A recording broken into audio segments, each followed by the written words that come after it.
গল্পের নাম ছোট দান বড় সওয়াব।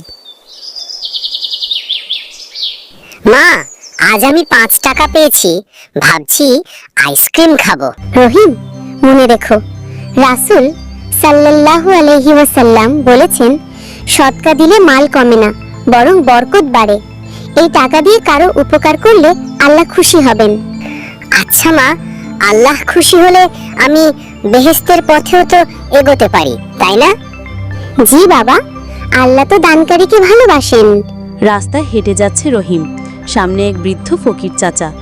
বাবা, একটুখানি সাহায্য করো, সকাল থেকে কিচ্ছু খাইনি।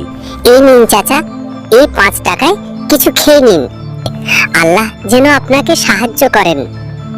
আল্লাহ তোমার ওপর রহমত বর্ষণ করুন বাবা, তুমি একজন আসল মুমিন।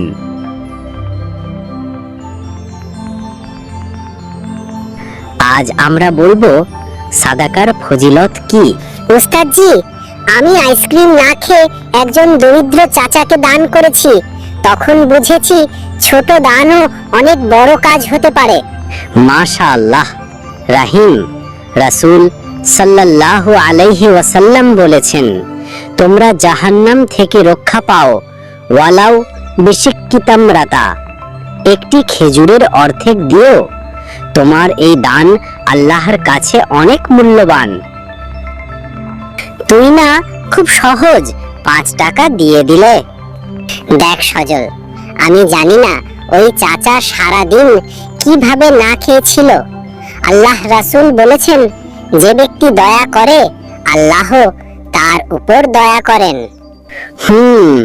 তুই ঠিক বলছিস, দান কখনো ছোট হয় না।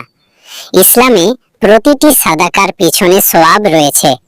একটি ছোট দানও কাউকে খুশি করতে পারে, আর আল্লাহর রহমত পেতে একটি সাদাকা যথেষ্ট হতে পারে। ইসলামিক শিক্ষা গল্প থেকে। দান করলে মাল কমে না, বরং বরকত বাড়ে। সাদকা দিলে আল্লাহ খুশি হন। ছোট দানেও রয়েছে জান্নাতের পথ। বন্ধুরা, এমন শিক্ষণীয় আরও গল্প পেতে আশা টিভি চ্যানেলটি সাবস্ক্রাইব করুন।